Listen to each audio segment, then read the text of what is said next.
Assalamualaikum warahmatullahi wabarakatuh. Kita akan lanjutkan untuk membahas soal nomor 9 sampai nomor 35 ya. Perhatikan dengan baik, jika ada yang belum dipahami, silakan bisa ditanyakan kepada Umi.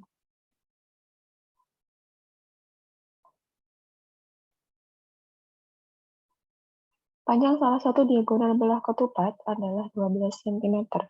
Jika luas belah ketupat itu 96 cm persegi, maka keliling belah ketupat itu adalah. Di sini kita diminta untuk mencari keliling belah ketupatnya ya.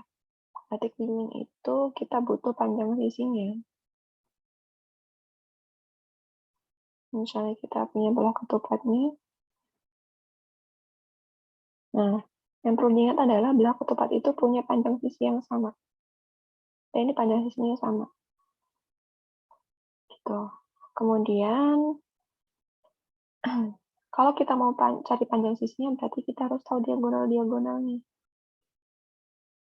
Nah, karena nanti kita mau pakai daerah yang ini nih, salah satu daerahnya.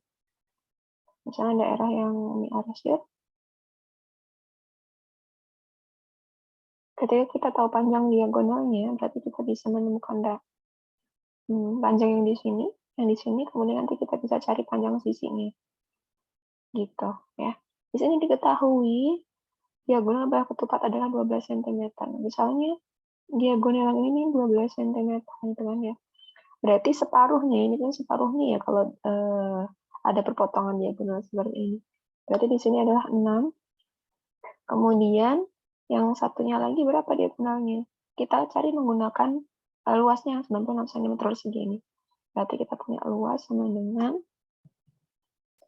96.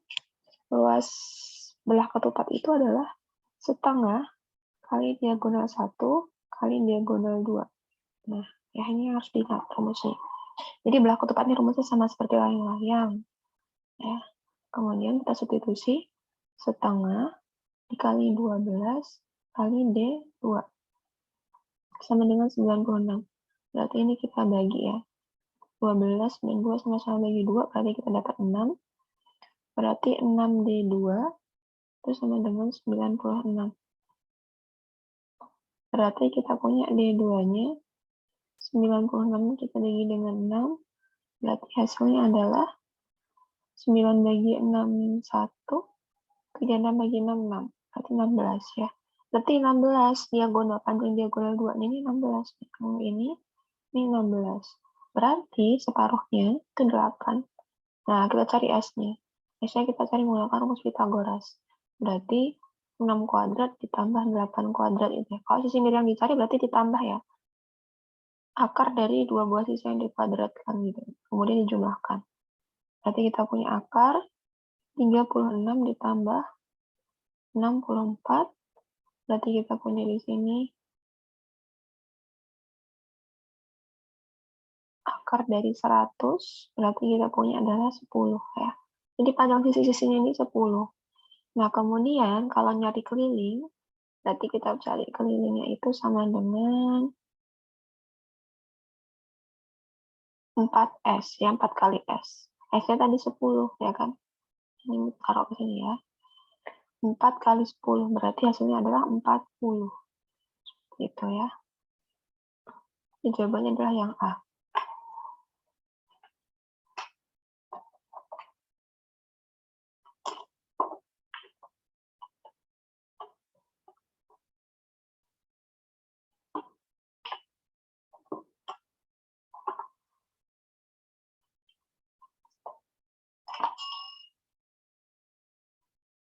Oke, kita lanjutkan lagi yang nomor 10. Sebuah persegi panjang ABCD berikut diketahui panjangnya ada AD itu adalah 10 cm. AD itu berarti yang ini ya. Ini 10, kemudian BD itu yang ini, itu panjangnya 26. Ya. Kemudian luas persegi panjang ABCD adalah, berarti kita harus tahu dulu panjangnya si AB. Kenapa? Karena untuk mencari luas persegi panjang itu rumusnya adalah panjang kali lebar gitu ya. Ini panjangnya, ini lebarnya. Panjangnya belum diketahui, berarti kita cari pakai rumus Pythagoras dulu. Berarti akar dari, ya, kalau yang dicari bukan sisi miring, ini kan siku-sikunya di sini. Sisi miringnya berarti yang di depan sisi siku-siku kan? Nah, kalau yang dicari bukan sisi siku-sikunya, berarti kita kurang ya. Berarti 26-nya, sisi miring dikurangi sisi yang lainnya. Sisi miring dikuadratkan, dikurangi sisi lainnya. Berarti dikurangi 10 kuadrat. 26 kuadrat itu 676. Dikurangi 100 gitu ya. Berarti hasilnya adalah akar dari 576. Berarti kita punya 24 ya. 24 gitu. Kemudian kita tinggal cari aja luasnya. Luasnya itu rumusnya adalah panjang kali lebar. Berarti panjangnya 24 kali lebarnya adalah 10. Berarti 240. Nah, seperti itu ya.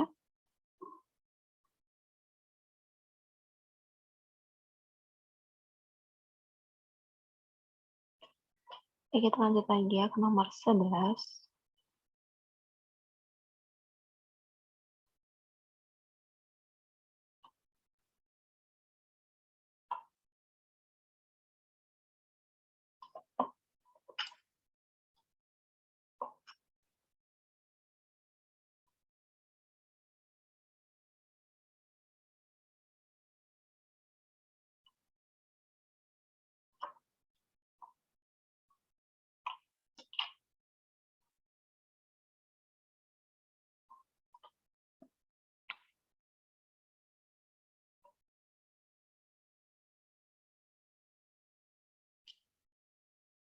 Oke, gambarnya agak burem.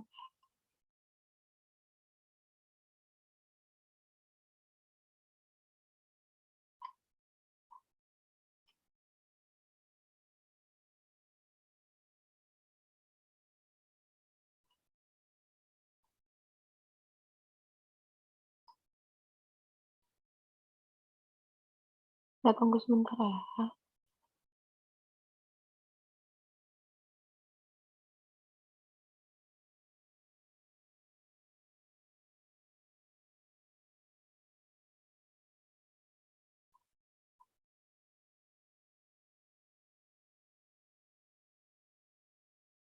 Pasangan sudut dalam sepihak pada gambar berikut adalah, perhatikan di sini, untuk sudut sepihak itu ada yang dia di luar, ada yang di dalam.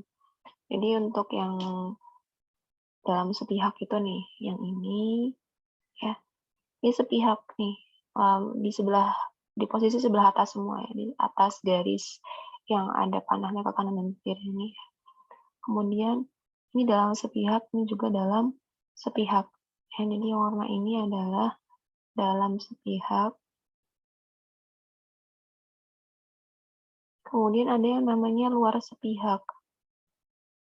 Luar sepihak itu yang ini.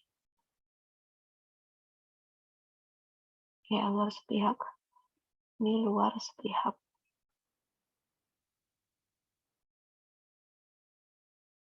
Oh, kemudian ada lagi yang namanya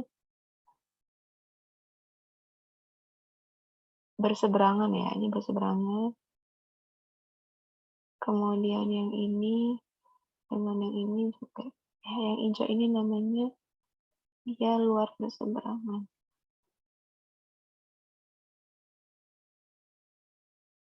Jadi berseberangan juga, ada luar ada dalam gitu. Kemudian yang ini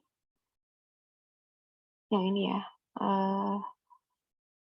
Tadi luar berseberangan sudah, sekarang dalam berseberangan. Yang ini,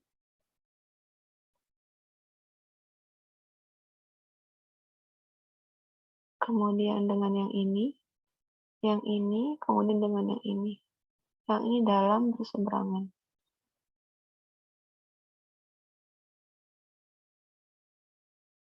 Nah, gitu. Jadi dari di sini jawabannya yang dalam sepihak adalah yang 2 dan 5 yang sesuai ya. Yang 2 dan 5. Kemudian ada lagi dia bertolak belakang 6 dan 8, 5 dan 7, kemudian 2 dan 4, 1 dan 3 gitu. Dia saling membelakangi, itu namanya bertolak belakang gitu ya. Oke, kemudian kalau samping-sampingan misalnya 67, 65, 58 itu namanya berpelurus gitu ya. Oke, lanjut ke nomor 12. Data harga minyak goreng di negeri Wakanda disajikan dalam bentuk grafik berikut. Manakah pernyataan yang sesuai dengan isi dari grafik? Yang pertama, kita cek harga minyak goreng dari tahun ke tahun selalu meningkat. Enggak selalu, karena di sini dia mengalami penurunan. Ya, berarti dia pernyataan yang A ini adalah salah. Kemudian, harga minyak goreng paling murah terjadi pada tahun 2020. Benar ya, karena di sini dia paling rendah grafiknya. Berarti jawabannya adalah yang B. Nanti yang C, D bisa dicek sendiri ya. Gitu. Jadi ini jawabannya yang B. Jadi untuk soal pernyataan seperti ini tinggal dicek satu persatu saja di pilihannya. Apakah betul atau tidak jawabannya sesuai dengan grafiknya. Kemudian nomor 13. Nomor 13 ini suku ke-18 dari barisan 3, 6, 9, dan 12 adalah nah, jadi untuk mencari suku ke ini kita punya rumus namanya UN. Ya, suku untuk mencari suku itu kita pakai rumus UN. U itu menyatakan suku, N itu menyatakan banyaknya. Ya, yang ditanya ada berapa sukunya. Rumusnya adalah A plus N-1 dikali B. Ya. Ini mencari suku.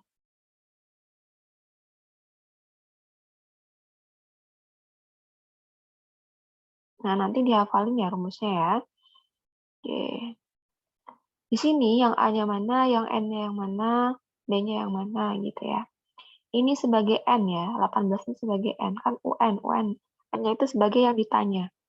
Kemudian barisannya ada 3, 6, 9, dan 12. Nah, kita bisa dapatkan A dan B dari sini. A-nya itu adalah suku pertama. Ya. Kemudian B itu adalah beda atau selisih antara sukunya. 6 dan 3 selisihnya 3. 6 dan 9 selisihnya 3. 9 dan 12 selisihnya 3. Nah, berarti ya, ini bedanya adalah 3. Nah, kita tinggal substitusi saja. Berarti kita punya U18 sama dengan A-nya 3, ditambah N-nya itu tadi 18, dikurangi 1, dikali bedanya 3. Berarti kita punya 3 ditambah 17 dikali 3. Berarti di sini kita punya 3 ditambah 51 ya. Berarti kita punya 54 hasilnya. Jadi yang D jawabannya. Kemudian diketahui titik A, B, C, D membentuk bangun trapesium sama kaki. Maka koordinat titik D adalah, nah kalau ada soal seperti ini kita gambar saja ya. Nah, jadi kita gambar.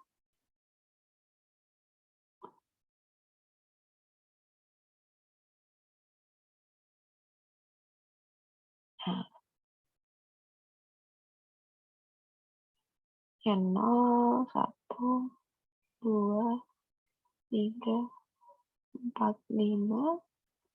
Di sini negatif 1, negatif 2, negatif 3, negatif 4, 1, 2, ini negatif 1, negatif 2, negatif 3, kemudian negatif 4 gitu ya. Nah, perhatikan di sini sumbu X-nya, ini sumbu Y-nya. Ya, ini kan X, Y gitu ya. Selalu begitu. Jadi X dulu baru Y. Nah, berarti titik A itu ada di mana? Negatif 2,2. Negatif 2. Ini X-nya, ini Y-nya. Berarti kita pertemukan mereka. Ini berarti titik A-nya. Negatif 2,2. Kemudian B-nya. Negatif 1, negatif 2. Negatif 1 itu X-nya. Ya, koma negatif 2 berarti di sini nih. Ya, negatif 1 sama negatif 2 pertemuannya di sini. Berarti ini B-nya itu adalah negatif 1, negatif 2.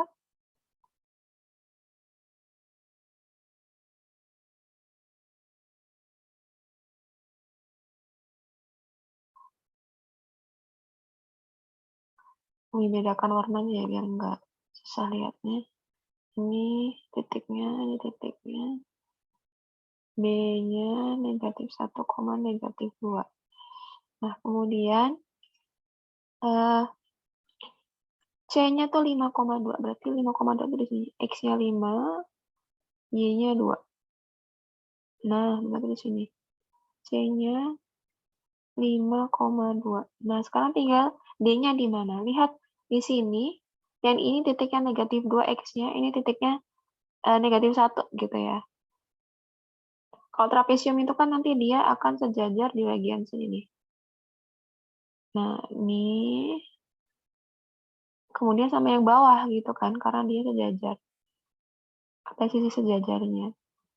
Nah, kemudian ini yang kita gabungkan dengan ini.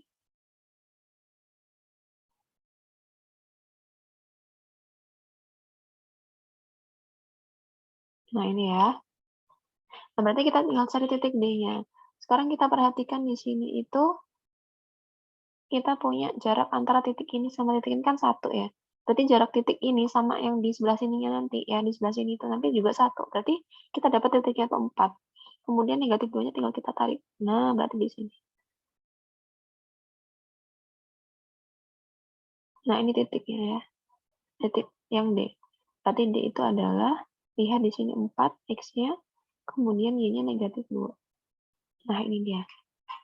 Ini jawabannya adalah yang A.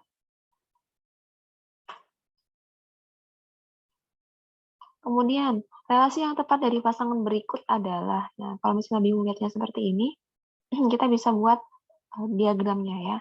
Sebenarnya ini relasinya gini, 1 sama 2 itu hubungannya apa? 1 itu betul nggak setengahnya dari 2? 2 itu betul tidak setengahnya dari 4. 3 itu betul tidak setengahnya dari 6 gitu ya. Jadi cek saja satu persatu pernyataannya dari yang ada di pilihan. Kalau Om gambarkan, ini kita punya misalnya X, ini Y ya. Jadi yang di depan-depan ini masuk yang X gitu ya. Berarti kita punya 1, 2, 3, 4. Nah, gini. Kemudian ini tinggal sisanya 2, 4, 6, 8.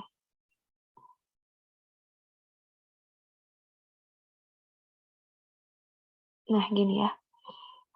Kita lihat hubungannya. 1 itu betul tidak setengahnya dari 2? Iya. 2 itu setengahnya dari 4? Iya. 3 setengahnya dari 6? Iya. 4 setengahnya dari 8? Iya. Gitu ya. Kalau misalnya kita pakai yang lebih dari, bener nggak? 1 lebih dari 2? Ya salah, karena kurang dari. 1 itu 2 kurangnya dari 2. Enggak, kurangnya cuma 1 tuh. Gitu. Kemudian yang terakhir, 1 itu 2 kalinya dari 2. Enggak lah, 1 itu masih setengahnya dari 2 gitu ya. Jadi jawabannya yang betul adalah yang A. Jadi cek aja satu persatu. Nomor 16, gradien dari persamaan garis 6x min 3y sama dengan 17 adalah. Nah, kalau kita punya bentuk seperti ini ya, gradien garis, jadi ada dua cara, boleh pakai y sama dengan mx plus j, boleh pakai m sama dengan negatif a per b, ya, ada dua cara. Nah, kalau bentuknya seperti ini, kita lebih mudah pakai yang ini, ya, karena dia bentuknya bukan y sama dengan, ini kan di sini masih ada x gitu kan ya. Nah, berarti kita pakai m sama dengan negatif a per b saja. Kita ubah bentuknya jadi sama dengan 0. 6x min 3y min 17 ya. Min 17 sama dengan 0. Nah, lihat di sini, ini bentuknya adalah AX plus BY plus C sama dengan 0. Gitu. Ya, jadi A-nya adalah 6, B-nya negatif 3, kemudian C-nya adalah 17. Negatif 17-nya tandanya masuk ya. Kami lingkarin aja biar nggak bingung. Ini jadi ini adalah A-nya, ini B-nya, ini C-nya. Gitu ya. Oke, berarti di sini kita tinggal masukkan rumus M sama dengan negatif A per B. A-nya tadi negatif 6 gitu kan ya, 6 A-nya. Kemudian B-nya negatif 3. Berarti kita punya negatif bagi negatif 2. Gini ya, dapatnya B. Nah, sekarang nomor 17. Nomor 17 ini kita diminta untuk mencari pasangan garis yang saling tegak lurus. Ini berkaitan dengan gradien sama seperti nomor 16. Syarat tegak lurus.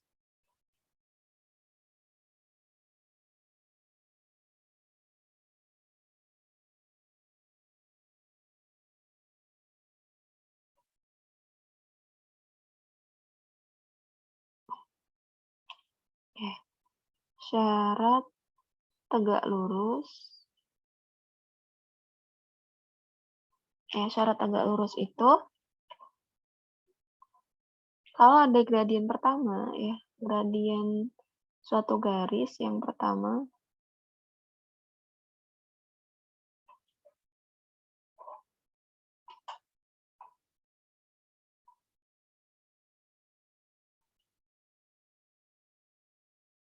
M1 kali M2 itu sama dengan negatif 1. Gitu ya. Kalau dia sejajar syaratnya M1 sama dengan M2. Jadi kalau sejajar kita tinggal cari gradiennya dari masing-masing mereka. Kemudian habis itu kita lihat mana gradien yang sama. Kalau misalnya gradiennya sama itu berarti sejajar. Nanti karena kita tegak lurus, kita cari dulu juga masing-masing dari gradiennya. Nah, kalau yang ini dia lebih mudah menggunakan rumus Y sama dengan MX plus C tadi ya. Karena di sini di sebelah kirinya dia udah bentuknya Y ya. Sama kayak ini di sebelah kirinya Y. Kemudian sebelah kanan itu ada X sama plus C gitu kan ya. Nah, kita tinggal bagi aja koefisiennya. Ini bagi sama ini. Berarti kita punya M-nya itu sama dengan 4/2, berarti 2, ya kan? Terus yang ini sama ini kita bagi. Kalau nggak ada angka ini, berarti dia sama dengan 1, ya. Berarti negatif 1/2. Nah, berarti ini dia negatif setengah, ya. Kemudian, ini bagi sama ini, berarti M-nya sama dengan 6/1, sama dengan 6. Kemudian yang ini M-nya sama dengan negatif 2/7. Negatif 2/7. Nah, ini gimana cara melihat dia itu tegak lurus? Lihat yang dia itu mirip ya, atau berkebalikan gitu kelihatannya. Ini kan duanya bukan pecahan gitu kan ya, bulat. Kemudian ini dia pecahan gitu ya, 1/2 gitu. Nah, berarti supaya kita lebih yakin, kita cek nih. Misalkan yang ininya jadi M1, yang 2. M1-nya sama dengan 2, M2-nya berapa? Berarti kita cari dengan menggunakan rumus ini. M1 kali M2 itu sama dengan negatif 1 gitu ya. Syarat tegak lurus tadi kita pakai. Berarti kita punya, kalau M1-nya kita ambil 2, berarti 2 kali M2 sama dengan negatif 1. Berarti M2-nya sama dengan negatif 1 dibagi 2. Berarti benar ya? Kalau M1-nya itu 2, M2-nya adalah negatif 1. Berarti ini yang benar adalah 1 dan 2, jawabannya yang A. Kemudian nomor 18. Ini persamaan linear 2 variabel. Harga 3 buah naga sama dengan harga 1 kg anggur. Nah, kita buat kalimat matematikanya. Misalkan buah naga ini misalkan dengan N. Kemudian buah anggur misalkan dengan A. Berarti di sini kita punya 3N sama dengan A. Gitu ya. Kan cuma 1. Kalau 1 kan hurufnya angkanya nggak usah ditulis gitu ya. Karena di sini sama aja dia koefisiennya 1 gitu. Berarti 3N sama dengan A.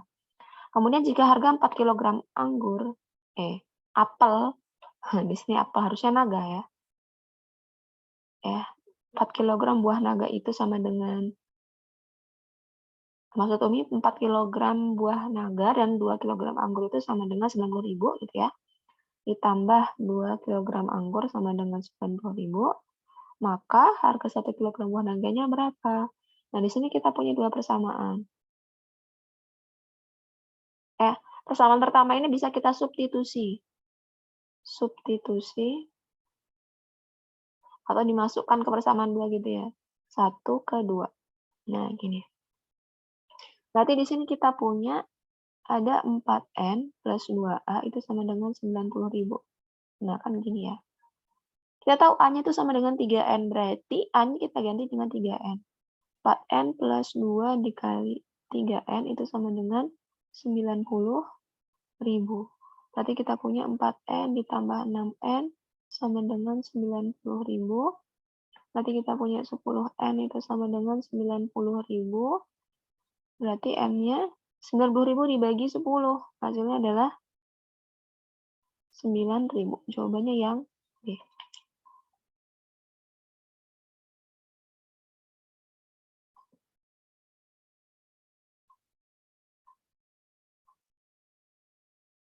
Sekarang nomor 19 ya. Diketahui segitiga ABC siku-siku di B. Jika panjang sisi AC 26 dan BC 10 cm, maka panjang AC adalah, nah kita jangan sampai salah gambar segitiganya. Di sini yang diminta adalah siku-siku di B. Nah, berarti kita gambar siku-siku, kemudian kita tulis B. Ya, kemudian kita gambar A, B, C-nya. A, B, C. Ya. Jadi, kita buat berlawanan searah jarum jam yang tulisnya A, B, C. Gini ya. Jika panjang AC itu 26, kemudian panjang BC itu 10, maka panjang AB ini harusnya ya. AB adalah, nah lihat di sini. Yang ditanya bukan sisi miring, berarti kita kurangkan ya. Sisi miringnya kan yang AC ini ya, sisi miring. Berarti 26 kita kuadratkan dikurangi 10 kuadrat. Berarti kita punya akar dari 676 dikurangi 100, berarti akar dari 576, berarti itu 24. Nah, C jawabannya ya. Oke, nomor 20. Sebuah persegi panjang memiliki panjang 12 cm. Ada persegi panjang, panjangnya 12 cm, kemudian lebarnya adalah 6 cm. Panjang diagonal persegi panjang tersebut adalah, nah berarti diagonal itu yang ini ya, yang menghubungkan sudut-sudut yang berhadapan. Nah berarti ini yang ditanya adalah sisi miring. Kalau di persegi panjang itu kan setiap sudutnya siku-siku, berarti kita bisa pakai rumus Pitagoras. Ini misalnya X gitu ya. X sama dengan, karena ini tadinya sisi miring, berarti dia ditambah 12 kuadrat ditambah 6 kuadrat, berarti akar dari 144 ditambah 36, berarti akar dari 180 ya. Nah, di sini dia nggak ada jawabannya ya. Nah, jadi tinggal kita sederhanakan. Kita cari dua perkalian yang itu kalau dikalikan salah satunya bilangan kuadrat. Misalnya kalau ini kita bagi 2 kan 9, 10. 90 kan nggak ada akarnya yang bulat ya. Kemudian kalau misalnya kita bagi 3, 6. 60 bukan bilangan kuadrat juga. Kemudian kita bagi 5, ya jadi kita bagi dengan bilangan-bilangan prima. Bagi 5 itu 16. Bagi 5. Coba kalau kita bagi 5, 180 dibagi 5, sebentar. 18 bagi 5, 3. Oh, bukan 15, tapi 36 ya. Nah, berarti kita punya 36 dikali 5. Nah, ini kan bilangan kuadrat nih. Akar 36 kan kita tahu 6 ya. Akar 5 kan nggak bisa diakarin, berarti udah. Jadi 6 akar 5 hasilnya.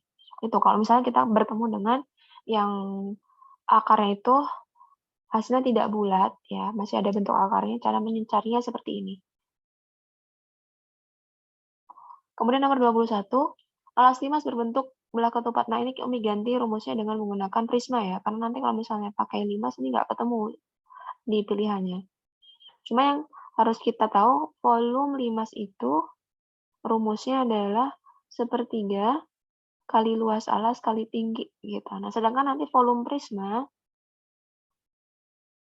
rumusnya adalah luas alas dikali tinggi. Ya. Belah ketupat tadi kita udah bahas rumusnya sama seperti rumus layang-layang. Setengah kali diagonal 1 kali diagonal 2 dikali tinggi. Ya. Nah, ini rumusnya. Di sini kita punya diagonalnya 7 dan 10, berarti tinggal kita substitusikan. Setengah kali 7 kali 10, kali tingginya adalah 5 cm. Nah, berarti kita tinggal bagi saja yang bisa dibagi. 10 dan 2 sama-sama bisa dibagi 2, berarti hasilnya 5. 7 kali 5 kali 5 hasilnya adalah 175 cm persegi ya. Jadi jawabannya yang A.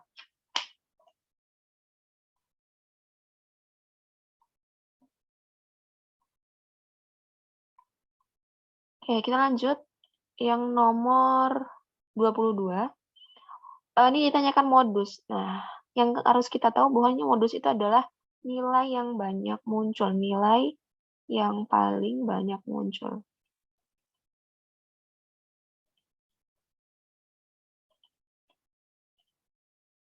Nah, ini dia. Nilai yang paling banyak muncul. Jadi, kita lihat. Ini kan nilainya nih. Dari nilai-nilai ini yang paling banyak muncul itu yang mana? Lihat aja frekuensi siswanya ya. Berarti yang ini. Berarti jawabannya adalah 7. Gitu. Jadi nilainya yang kita ambil modusnya ya, bukan banyak siswanya. Jadi jangan sampai salah menjawab yang 8. Nah, nomor 23, kita ditanya nilai rata-rata ulangan matematika Jamal gitu kan ya. Rata-rata itu rumusnya jumlah data dibagi banyak data. Nah, jumlah datanya tadi ini adalah 10 ya. Ini jumlah data. Nah, kebalik ya. Ini banyak data, salah. Nah, ini banyak data. Ini banyaknya. Banyaknya ada berapa nilainya? Ada 10 gitu ya. Kemudian jumlah datanya itu kita tinggal jumlahkan aja nih semua nilainya. Ini kita jumlahkan semua.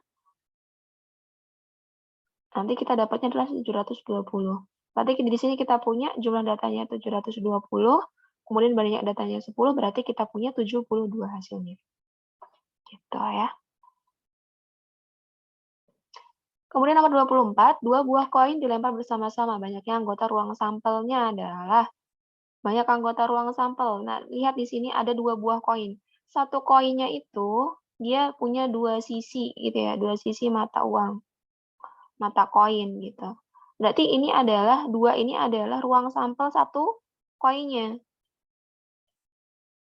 Nah, karena dia ada 2 buah koin berarti 2 dikali 2 hasilnya adalah 4 gitu, atau 2 pangkat 2 hasilnya 4 sama ya.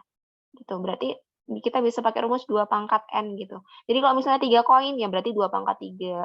Misalnya 4 koin ya berarti 2 pangkat 4 ya. 2 pangkat 3 berarti 2 kali 2 kali 2, 2-nya 3 kali gitu ya dikaliin. Gitu. Kalau 2 pangkat 4 ya berarti 2 kali 2 kali 2 kali 2. 4 kali ngaliin 2-nya. Itu berarti jawabannya adalah yang 4 ini. Oke, sedikit lagi ya. Nomor 25, hasil dari operasi bilangan dari ya, ini dan ini ya. Oke, di sini kita punya ada 2 pangkat 3 dikali 2 pangkat 2 per 3 dipangkatkan 3 dibagi dengan 2 pangkat 7. Kita harus ingat kalau kita punya sifat A pangkat M dikali A pangkat N itu sama dengan A pangkat M plus N. Jadi asalkan basisnya sama, himpunan operasinya perkalian, pangkatnya ditambah. Kalau ada A pangkat M dibagi A pangkat N, berarti pangkatnya dikurang. Ya, ini sama, pangkatnya tinggal dikurang aja. Kalau kita punya A pangkat M dipangkatin lagi N, ya ada pangkat dipangkatin lagi, berarti pangkatnya tinggal dikali A pangkat M kali N. Nah, untuk soal ini, kita bisa gunakan ketiganya. Ya. Ini ada bilangan berpangkat, ya dipangkatin lagi. Jadi sebenarnya boleh kalian pakai rumus yang ini dikalikan dulu, ya berarti pakai rumus yang pertama ini tadi, kemudian baru dipangkatin boleh. Atau dipangkatin dulu yang ketiganya, baru nanti dikalikan. Gitu, boleh ya. Nah, di sini mau pakai rumus yang 2 pangkat 3 dipangkatin 3, kemudian dikali 2 pangkat 2 per 3 dipangkatin sama 3. Nah, gini ya. Ini pangkatin dulu sama Umi ya. Dibagi 2 pangkat 7. Nah, berarti di sini kita punya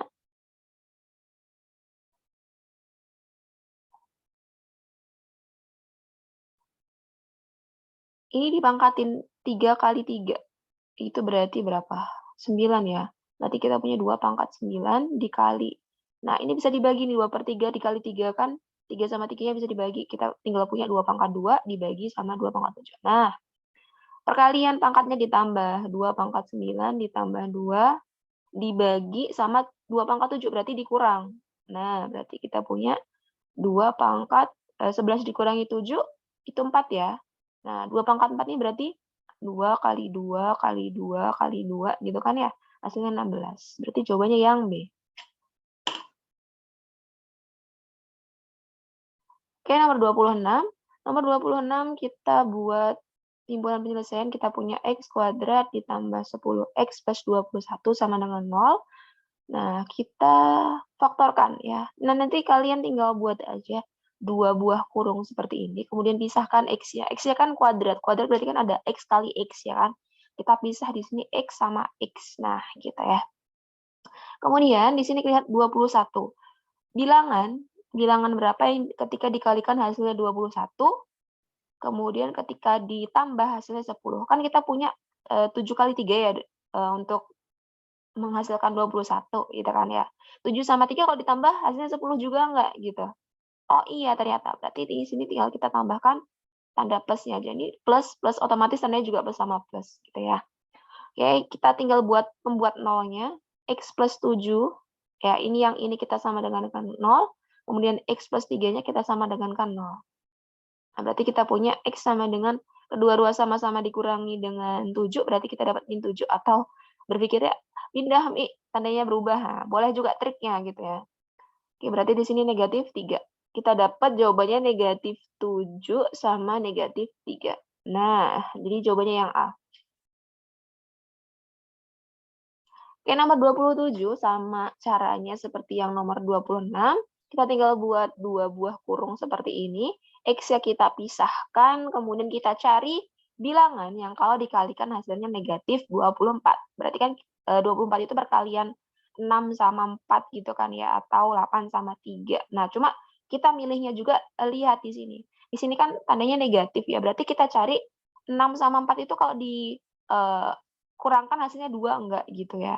Nah, ini jadi pertimbangan kita buat milih angkanya 8 sama 3 atau 6 sama 4. Gitu. Jadi di sini kita punya negatif 24. Menggunakan bilangan 6 sama 4 ya, angka pengalinya.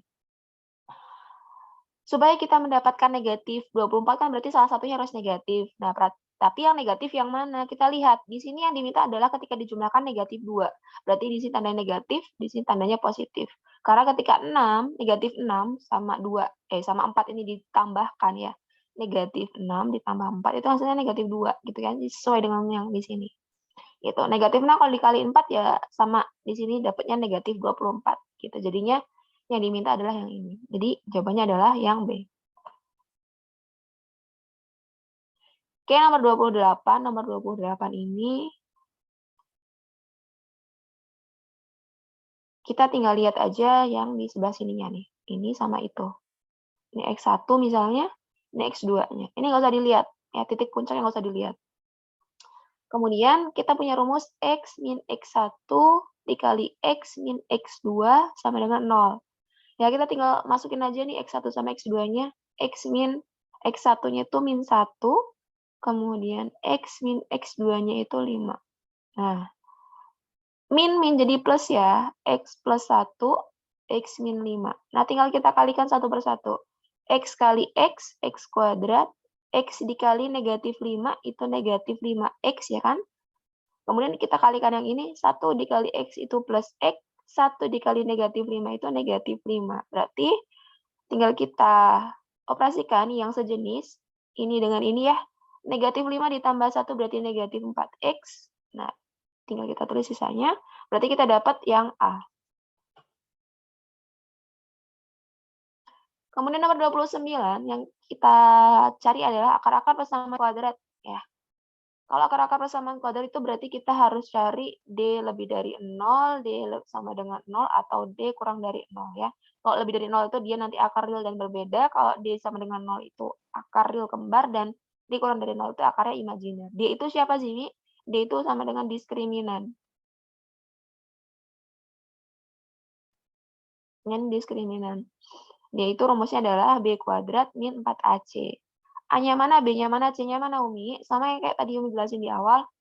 Berarti ininya adalah A, ininya adalah B. Ya, diurutin aja. Ini C ya. Jadi AX kuadrat plus BX plus C ini ya. Berarti kita tinggal substitusi aja. B-nya itu negatif 2, dikuadratin min 4. A-nya itu negatif 6. Kemudian C-nya itu adalah 4 ya. Berarti kita punya 4 dikurang 4 dikali negatif 6 itu negatif 24. Negatif 24 itu dikali 4 ya. Berarti hasilnya adalah negatif 96. Nah, berarti kita di sini punya 4 ditambah 96 hasilnya adalah 100. Jadi 100 ini kan lebih dari 0 ya. D-nya berarti lebih dari 0, jawabannya adalah yang A.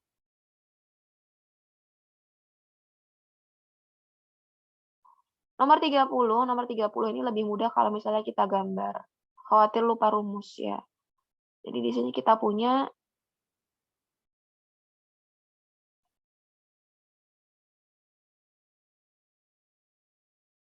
Misalnya negatif 7 di sini, 7 di sini, 8 di sini. Nah, berarti kita punya titik A itu di sebelah sini nih. Ya, ini pertemuan antara mereka. Ini di sini. Nah, cerminnya itu sumbu Y. Sumbu Y itu yang mana sih? Sumbu Y itu yang ini, yang tegak lurus. Ya, yang vertikal ya maksudnya. Yang vertikal, yang horizontal ini sumbu X. Namanya bercermin, berarti kalau dia di sini bayangannya di sebelah sini ya kan? Gitu. Kalau misalnya cerminnya sumbu X berarti bayangannya di bawah sini gitu. Tapi karena ini sumbu Y berarti dia di sebelah sini. Nah, jadi ini jawabannya adalah A-aksennya ya, A-aksennya itu adalah 7,8. Jadi jawabannya yang nggak ada. Kasih E aja di sini ya, 7,8. Gitu ya, cara mencerminkan. Ya, kalau misalnya lupa rumus. Rumusnya apa sih, Mi? Rumusnya itu boleh pakai negatif X, Y. Ini kalau terhadap sumbu Y. Gitu ya, khusus untuk sumbu Y aja ini ya. Oke, jadi lebih aman pakai gambar supaya kalau misalnya lupa rumus lebih mudah. Kemudian nomor 31 kita ditanya tentang dilatasi ya. Ini masih transportasi geometri. Jadi berkaitan sama nomor 30 tadi. Kalau 30 tadi tentang pencerminan, ini tentang dilatasi. Dilatasi itu kalau nggak diperbesar dia diperkecil. Intinya dia itu perbesaran atau dikecilkan gitu kan ya. Di zoom atau zoom out atau zoom in. Oke, berarti di sini kalau kita punya titiknya ini, kemudian didilatasikan oleh ini sebagai 0, 0 ini maksudnya, O ini maksudnya adalah dia didilatasikan terhadap titik pusatnya 0,0, kemudian 2 ini adalah faktornya, faktor dilatasinya. Berarti kita tinggal kalikan aja sama faktor dilatasinya. Berarti P aksennya itu adalah negatif 3-nya kita kalikan dengan 2 ya. Kemudian 4-nya kita kalikan dengan 2. Ya, berarti kita dapatkan P aksennya itu adalah negatif 6 dan 8. Jawabannya yang A. Kemudian nomor 32, diketahui dua buah segitiga berikut, dan kita diminta untuk membuktikan bahwa dua segitiga ini kongruen. Ya, jadi kita tinggal lihat aja tanda-tanda yang ada di sini. Ya, kita tinggal lihat ada tanda-tanda yang ada di sini. Nah, di sebelah sini kan kelihatan ada 20 cm ya, tapi di sini nggak ada. Berarti jangan pakai dia. Kita lihat yang di kedua-duanya itu sama-sama ada tandanya. Lihat di sini ada tanda silang, kemudian ada tanda bulat, kemudian ada tanda panjangnya 24 cm ya. Berarti tinggal kita lihat, ini menandakan sudut ya. Yang silang sama bulat ini tandanya sudut. 24 cm ini berarti panjang sisinya. Ya. Berarti ada sama-sama di keduanya. Berarti kita lihat aja urutin. Ini sudut, ini sisi, ini kemudian sudut. Nah, berarti sudut, sisi, sudut. Gitu. Kalau misalnya Mi yang diketahui di sininya nih Mi ini panjangnya sama ya berarti kalau misalnya ini nggak diketahui gitu ya. Berarti sisi, sudut, sisi gitu. Tinggal disesuaiin aja. Oke, kita lanjut lagi. Nomor 33 ini tentang kesebangunan. Nah, supaya lebih mudah kita pisah nih, kita pecah yang besar sama yang kecil ya. Yang besar itu kan kita punya segitiga ABC. A, B, C. Ya, di sininya 16. Di sininya itu ada 15 plus X. Ya, 15 plus X. X-nya dari mana, Umi? Lihat. AD ini kan belum diketahui. 15 ini cuma D-nya aja. DB-nya aja. Berarti ini X misalkan ya. Gitu. Kemudian kita punya segitiga kecil. Segitiga kecil itu adalah segitiga DBE. Di sini kita punya 15. Di sini kita punya 12. Nah, kita bandingkan ya. Yang sisi sebelah sini sama sini, yang sana sama sana, yang ada angkanya aja. Berarti kita punya AB banding DB, itu sama dengan CA banding ED, gitu ya. AB itu 15 plus X, per DB-nya itu 15, CA-nya 16, per ED-nya 12. Kali silang. Berarti kita punya 12 kali 15 plus X sama dengan 16 kali 15, gitu ya. Nanti di sini kita punya 12 kali 15 itu kita punya 180 ditambah 12X ya, jadi kalikan satu per satu. 16 kali 15 itu 240. Berarti kita punya 12X sama dengan 240 dikurangi 180. Berarti 12X-nya itu sama dengan 60. X-nya sama dengan 5. Jawabannya yang D. Nomor 34, jika jari-jari bola 8 cm, maka luas seluruh permukaan tabung adalah, oke, ini kasih rumus luas permukaan tabung ya. Jadi ini silahkan diingat-ingat, luas permukaan itu rumusnya untuk tabung itu adalah 2πr kuadrat plus PRT. Atau boleh disederhanakan rumusnya itu 2πr R plus T. Ya, jadi pakai ini aja nggak apa-apa, yang udah disederhanakan ya. Nah, di sini Pi-nya itu masih ada dalam pilihannya. Jadi nanti Pi-nya ini nggak usah diganti. Pi itu kan kalau nggak 22/7, pakai 3,14 gitu ya. Nah, di sini kita nggak usah mikirin Pi-nya. Pi-nya tetap tulis Pi aja.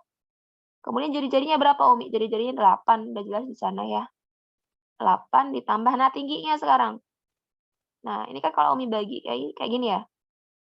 Ini kan berarti ini jari-jari gitu kan ya, kanan, kiri, atas, bawah ini jari-jari semua. Berarti yang atas ini 8 senti, 8 senti. Berarti tingginya kita tahu 16 ya, tinggal dijumlah aja. Berarti kita punya 2 kali 8 kan 16 ya, berarti kita punya 16 pi. 16 tambah 8 itu hasilnya adalah 24 ya kan. Berarti kita punya kalau dikalikan 24 kali 16 itu hasilnya adalah 384 pi ya. Jadi jawabannya yang D. Oke, nomor 35 soal yang terakhir. Volume bola terbesar yang dapat dimasukkan ke dalam kubus dengan panjang rusuknya 24 cm adalah.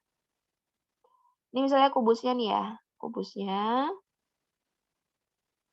Kemudian di dalamnya ada bolanya. Nah, gini. Panjang rusuknya si kubusnya ini 24. Ya, berarti sama aja panjang ini sama kayak diameternya si bola. Karena kan bolanya pas banget nih di sisi-sisinya, ngena sisi-sisinya si kubus. Berarti si rusuk sama dengan diameter. Gitu ya. Berarti D-nya sama dengan 24, berarti R-nya sama dengan 24 bagi 2. Nah, gini.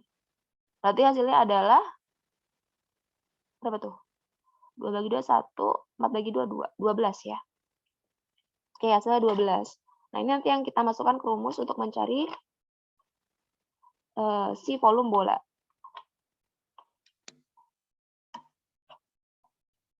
Nah, rumus volume bola, diingat-ingat ya, dicatat, dihafalkan. Rumus volume bola itu adalah 4/3 dikali pi R pangkat 3. Ya, gitu. Berarti 4/3 dikali pi, karena di sini masih ada pi-nya, jadi nggak usah bingung-bingung mikirin menghitung pi-nya. R-nya itu berarti 12 kali 12 kali 12. Nah, di sini kita tinggal bagi aja 12 bagi 3 itu 4. 4 kali 4 kali 12 kali 12. Berarti kita punya 16 dikali 144 gitu ya. Hasilnya adalah yang 2304 pi. Jadi jawabannya adalah yang D. Oke, selesai pembahasan kita. Jadi nanti perhatikan baik-baik penjelasan yang sudah Umi sampaikan. Fokus saja dengan apa yang Umi sampaikan ini, dihafalkan rumus-rumusnya, kemudian dipahami, dihafalkan cara-caranya step by step. Mudah-mudahan nanti ketika lulus, yang keluar juga mirip-mirip seperti ini soalnya ya. Insya Allah sebagai kisi-kisi dari lulus nanti. Gitu. Oke, barakallahu fikum. Afwan jidan. Assalamualaikum warahmatullahi wabarakatuh.